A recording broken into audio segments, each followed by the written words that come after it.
بسم اللہ الرحمن الرحیم۔ شروع اللہ کے نام سے جو بڑا مہربان اور نہایت رحم کرنے والا ہے۔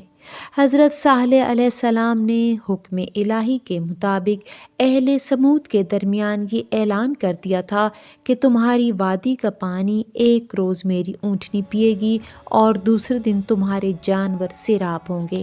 مورخین کا بیان ہے کہ اونٹنی اپنی باری پر سارا پانی وادی کا پی جاتی اور اس قدر دودھ دیتی تھی کہ پوری قوم اس سے سیراب ہوتی تھی۔ پھر کچھ سرکشوں نے باہم یہ مشورہ کیا کہ اس اونٹنی کو ختم کر دینا چاہیے، کیونکہ اس کی وجہ سے ہمارے جانوروں کو تیسرے دن پانی مل پاتا ہے، اور جب تک یہ زندہ رہے گی اس وقت تک یہی ہوتا رہے گا۔ بعض مورخین کا کہنا ہے کہ اس کام کے لیے قوم سمود کے سرداروں نے کچھ انعام بھی مقرر کیا۔ کوئی بھی شخص ایسا باہمت اور دلیر نہیں ملتا تھا جو کہ اس کام کو انجام دیتا۔ قدار کو قطام نامی ایک عورت نے اس کام پر تیار کیا جو کہ اس کی معشوقہ تھی اور اپنے وقت کی حسین و جمیل عورتوں میں اس کا شمار ہوتا تھا۔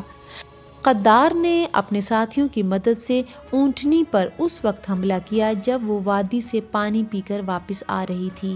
وہ پہلو کے بل زمین پر گری اور خون میں لوٹ پوٹ ہونے لگی۔ پھر اس ظالم نے اسے ختم کر کے اس کا گوشت قوم کے لوگوں میں تقسیم کر دیا۔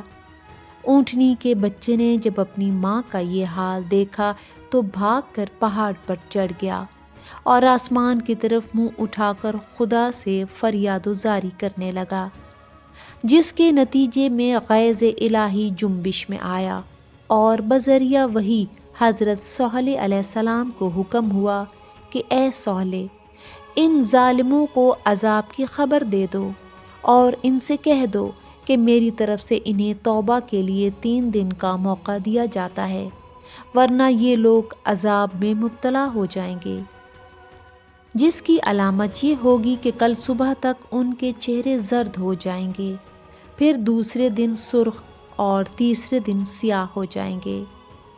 اگر اس پر بھی ان لوگوں نے توبہ نہ کی تو یہ پوری قوم فنا کے گھاٹ اتر جائے گی۔ چنانچہ اس خدائی فیصلہ سے حضرت صالح علیہ السلام نے اہل سمود کو آگاہ کیا، لیکن وہ لوگ اپنی سرکشی پر اڑے رہے اور صالح علیہ السلام کی باتوں پر کوئی توجہ نہ دی، بلکہ ان کا مذاق اڑایا۔ غرض کے رات گزرنے کے بعد جب دوسرے دن صبح ہوئی تو اہل سمود کے چہرے زرد تھے۔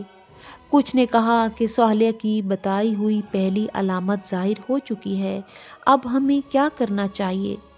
کچھ نے کہا یہ بھی صالح کا ایک جادو ہے جس کے ذریعے وہ چاہتے ہیں کہ ہم ان کا کہنا مان لیں اور اپنے خداؤں کو چھوڑ دیں، لہٰذا اس پر ہمیں دھیان نہیں دینا چاہیے۔ دوسرے دن صبح کے وقت ان کے چہرے سرخ ہوئے تو کچھ لوگ تشویش میں مبتلا ہوئے۔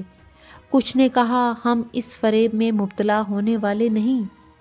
تیسرے دن ان کے چہرے سیاہ ہو گئے، مگر اس سرکش قوم نے کوئی پرواہ نہ کی اور کہا کہ خواہ ہماری جانیں کیوں نہ چلی جائیں لیکن ہم توبہ نہیں کریں گے اور نہ ہی صالح کی باتوں پر توجہ دیں گے۔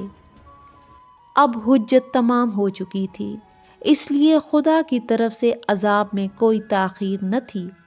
چنانچہ تیسرا دن گزر کر جب رات آئی اور لوگ اپنے اپنے گھروں میں سو گئے تو نصف شب کو ایک آواز گونجی، ایسی بھیانک آواز کہ جس سے کانوں کے پردے پھٹ گئے، دل ٹکڑے ٹکڑے اور جسم پارا پارا ہو گئے۔ اور جب صبح ہوئی تو وہ تمام اہل سمود جو نافرمان اور سرکش تھے اپنے اپنے گھروں میں مردہ پڑے ہوئے تھے۔ پھر آسمان سے ایک شعلہ اترا جس نے ان کی لاشوں کو راکھ کے ڈھیر میں تبدیل کر دیا۔ صرف وہی لوگ بچے جو حضرت صالح علیہ السلام اور ان کے خدا پر ایمان لا چکے تھے۔ یہ قوم شام اور یمن کے درمیانی حصہ یعنی حجاز و حرمین میں آباد تھی، اور خدا نے اس پر بجلی اور زلزلے کا عذاب نازل کیا۔